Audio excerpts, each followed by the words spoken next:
हमारे चैनल को सब्सक्राइब करें और बेल आइकन जरूर प्रेस करें। हेलो दोस्तों, वेलकम टू यूपीएससी 360 डिग्री।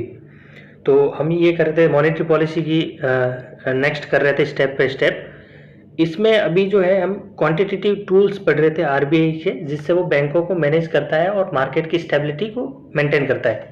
तो इससे हम देखेंगे आज नेक्स्ट जो था, हमने लास्ट में पढ़ा था सीआरआर, ठीक है, कैश रिजर्व रेशियो। उसमें एनडीटीएल वगैरह हमने फुल्ली डिटेल में कवर किया है। और इसमें अभी हम करेंगे जो एक और इम्पोर्टेंट एस्पेक्ट है, वो है एसएलआर, स्टैट्यूटरी लिक्विडिटी रेशियो। तो उसको हम करेंगे, ठीक है। तो उसको आज अभी भी करते हैं हमें।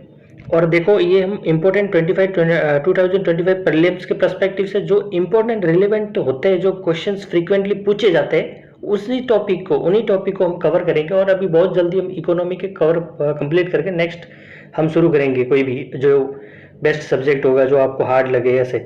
और हम ये बताऊंगा कि आफ्टर मेंस हम ये करेंगे कि भाई आंसर राइटिंग पे 1 मंथ ऐसा फोकस करेंगे, तो उससे भी आपको बेनिफिट मिलेगा, ठीक है। तो चलो आगे बढ़ते हैं और करते हैं एसएलआर। एसएलआर क्या है? Statutory liquidity ratio. भाई ये क्या चीज़ है, ठीक है, ये उसको जानना है भाई। ये आखिर ऐसे ये क्या क्या वर्ड है? मतलब बैंक में इतने जो बैंकिंग सिस्टम के इतने वर्ड है, हमें तो भाई सीधा मतलब है पैसे आए, पैसे भेज दिए घर वालों ने, पास में पैसे गए, दुकान में सामान खरीदा, हो गया पूरा। लेकिन सिस्टम ऐसे चलता नहीं है ना, इसी तो यही तो बात है।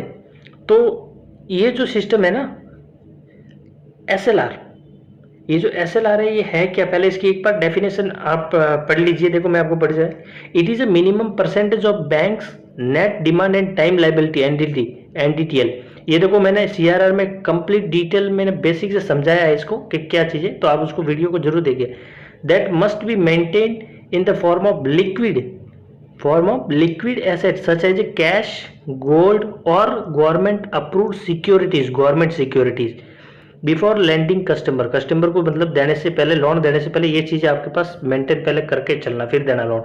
ये कौन कहता है? आरबीआई, सेंट्रल बैंक यानी RBI mandate this to ensure that bank have buffer of the assets cash sudden demand of in case of sudden demand of withdrawal. भाई अचानक आगे तो वो हमने पूरा कल डिटेल किया था कि भाई आज से अचानक डिमांड में कौन आता है, डिमांड डिपॉजिट क्या होती है, जैसे सेविंग करंट हो गया, टाइम डिपॉजिट जैसे फिक्स डिपॉजिट एफडी क्या होती है, वो सब उसमें डिटेल के, इसलिए वो थोड़ा वीडियो लंबा है। अगर कोई वीडियो लंबा बनता है ना तो मित्रों जरूर देखिएगा, क्योंकि जो लंबा बनता है उसमें अच्छी चीज़ें बताई गई होती है, ठीक है। तो वो बिल्कुल चिंता मत कीजिए, उसको बेसिक से बेस्ट जो इंपॉर्टेंट है वही वीडियो लंबा बनेगा।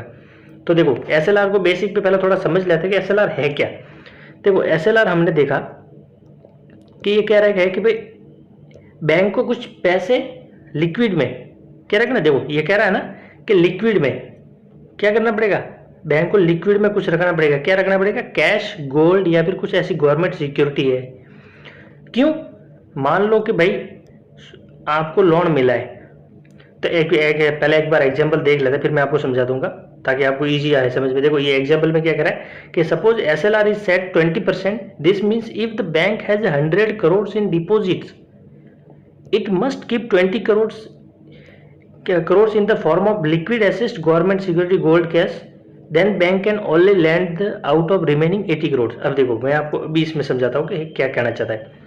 देखो सीआरआर हो गया, एसएलआर हो गया, रेपो रिवर रेट हमने पढ़ाया। तो अभी जो एसएलआर भी क्या है कि मान लो आपके पास 100 करोड़ का कोई पैसे पड़े, आपके पास 100 करोड़ पैसे है, वो पैसे किसके होंगे? वो तो पैसे तो पब्लिक के है ना भाई, पब्लिक ने जमा किया आपके पास, कोई एफडी में किया हो, फिक्स डिपॉजिट या सेविंग अकाउंट या करंट अकाउंट जो बिजनेस के लिए यूज करते हैं, डिमांड डिपॉजिट। अगर वो डिमांड डिपॉजिट में है या 100 करोड़ मान लो, ठीक है, तो वो जब भी पब्लिक आएगी तो उसको तो देने पड़ेंगे वापस। अगर उनको देने पड़ेंगे वापस तो मतलब ये है कि आपने क्या, बैंक कैसे कमाता है भाई? एसएलआर पड़ा है, ये बैंक है, बैंक के पास पड़ा है 100 करोड़, ये क्या है?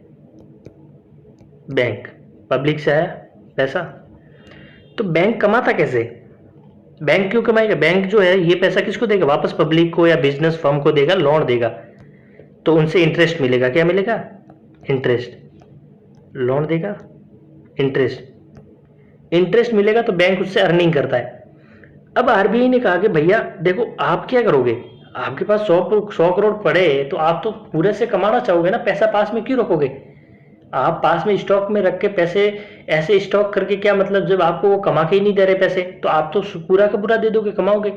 आप तो यही सोचोगे तो इससे तो भाई अगर ये हो गया आपने कि ऐसे लोन दे दिए जो एनपी हो गए, क्या हो गए एनपीए में आगे बढ़ेंगे, एनपी हो गए नॉन परफॉर्मिंग एसेट, जो मतलब एनपीए मतलब कि वो आप पैसे डूब गए, आने ही वाले नहीं है। ऐसे में मान लो आपके 50 करोड़ डूब गए 100 करोड़ में से, अब पब्लिक आपके पास आ गई 100 करोड़ लेने, तो आप कहां से ला के दोगे? मान लो 100 करोड़ में से अगर आपके 30 करोड़ लेने के लिए आ गए या 20 करोड़ आ गए, तो आप करोगे क्या फिर तो आप दे ही नहीं पाओगे।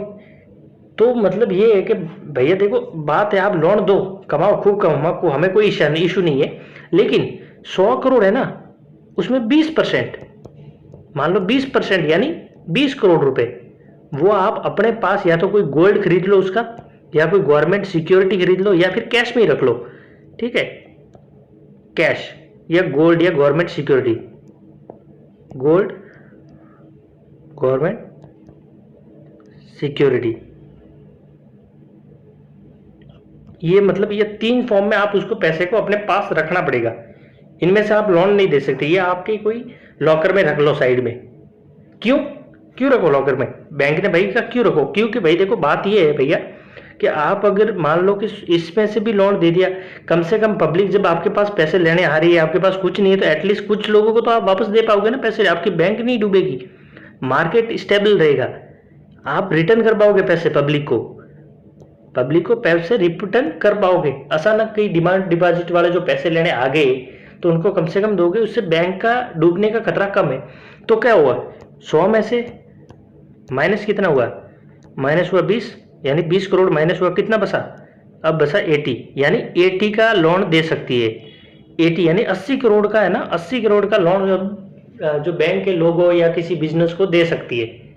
तो 20 करोड़ रुपए साइड में रख लिए एसएलआर में, ताकि बैंक कभी अचानक वापस लोगों को देने पड़े पैसे और लोन वाले पैसे नहीं आ रहे तो इसमें से दे सके, इसीलिए 20 करोड़ साइड में लग गई।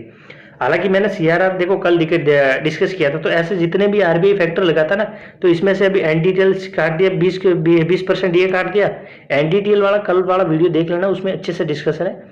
तो 20% ये निकाल लिया एसएलआर, और सीआरआर मान लो 4-4.5% अभी जो चल रहा है, ये 4% इससे निकाल, वो जो फाइनल बचता है ना, मान लो 75 करोड़ रुपए फाइनल बच गया, सीआरआर भी रख दिया, एसएलआर भी रख दिया, अब वो फाइनल बचता है ना, उसका बैंक लोन देता है।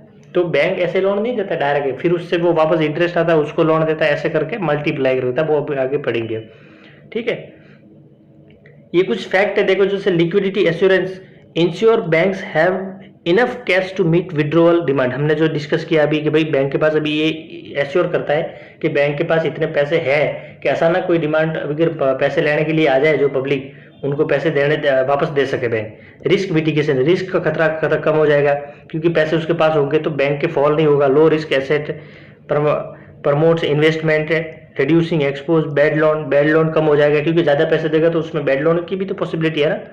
दूसरा इसमें क्या है, प्रिवेंट ओवर लैंडिंग जो होती है, उससे भी ओवर लैंडिंग, बैंक को तो छूट दे दी तो बैंक तो कमाना चाहेगा, देता रहेगा, ठीक है। ये आप ये पढ़ लीजिएगा, फैक्ट है, कहीं भी यूज कर सकते हो आप, मेंस के लिए भी कर सकते हो, कहीं डाटा डालना है तो आप इसको यूज करोगे, इससे थोड़ा क्लियरिटी और आएगी, ठीक है। Buffer and against financial crisis and enhancing overall, ये हो गया लगभग इसका जो मुझे लगता है अभी इसमें इतना ही जानना था। ये देखो इन्फ्लेशन को वो की वो चीज है कि इन्फ्लेशन को कैसे कंट्रोल करता है, तो वो हमने कल वाले सीआरआर में डिस्कस अच्छे से कर रखा है। आगे भी मैं कंटिन्यू जो भी टॉपिक पढ़ा रहा हूँ ना, उसके साथ साथ मैं ये डिस्कशन कर रहा हूँ कि इन्फ्लेशन और मार्केट पे किसका कितना इफेक्ट पड़ रहा है, ठीक है। तो अभी देखो ये क्या है, help control to inflation, reduce money supply, higher SLR, मतलब अगर मनी सप्लाई को रेड्यूस करेगा, क्यों, अगर एसएलआर हायर होगा, ज्यादा एसएलआर होगा, भाई बैंक को भी 20% की जगह 30% रखना है, तो मतलब वो 70 करोड़ का ही लोन दे सकता है 100 करोड़ में से। अगर 30 करोड़ पास में रखना है, पहले 20 करोड़ रखना था तो 80 का दे सकता था, अब तो सिर्फ 70 का ही दे रहा है ना, तो मतलब 70 का देगा तो मार्केट में और पैसे कम हो जाएंगे, तो मतलब ये डिमांड सप्लाई वाला है, वो ये रेट बढ़ेंगे नहीं, क्योंकि लोगों के पास पैसे कम होंगे तो डिमांड जो होगी उसके अनुसार ही चलेगा। अगर मान लो ये कहते हैं कि एसएलआर जो है, एसएलआर आपको कम रखना पड़ेगा, मतलब एसएलआर अब 20% भी, यानी 20 करोड़ से 10 करोड़ ही रखने हैं, तो बैंक के पास तो 90 करोड़ हो गए देने के, यानी मार्केट में ज्यादा पैसे आ गए तो चीजों के भाव बढ़ जाएंगे, क्यों, पैसा लोगों के पास ज्यादा होगा, तो लोग एक चीज होगी तो उसके दो तीन जने होंगे कि मेरे पास इतने, मैं ज्यादा देता हूं, उसके कारण रेट बढ़ जाएंगे अगर कोई एक्स्ट्रा पैसे दे रहा है तो। Limiting borrowing, less lending, increase interest rate and reduce borrowing. भाई देखो पैसे बैंक के पास कम हो गए तो बैंक जो है वो इंटरेस्ट रेट भी बढ़ाएगा, कि भाई जो हमें ज़्यादा इंटरेस्ट देगा हम उन्हीं को लोन देंगे। अगर उन्हीं को लोन देंगे तो इंटरेस्ट रेट ज़्यादा बढ़ेगा, तो मार्केट में लोग लोन भी कम लेंगे, उससे इन्फ्लेशन कम होगा। ठीक है। Control demand, lowering borrowing, decrease spending. Spending जब पैसे ही कम होंगे लोगों के पास तो स्पेंडिंग कम ही करेंगे। कंट्रोल प्राइस, तो देखो अभी हमने डिस्कस किया कि प्राइस को कंट्रोल करेंगे।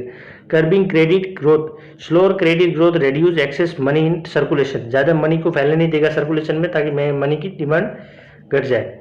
तो आई होप कि आपको ये समझ में आया होगा, और तो प्लीज़ आप सबको शेयर कीजिए, ताकि ये जो 25 की हम सीरीज लेके चल रहे हैं इसके सबको बेनिफिट मिले इसका, और हम इंपॉर्टेंट चीज़ कर रहे हैं। ठीक है। तो आई होप कि today for enough. Thank you.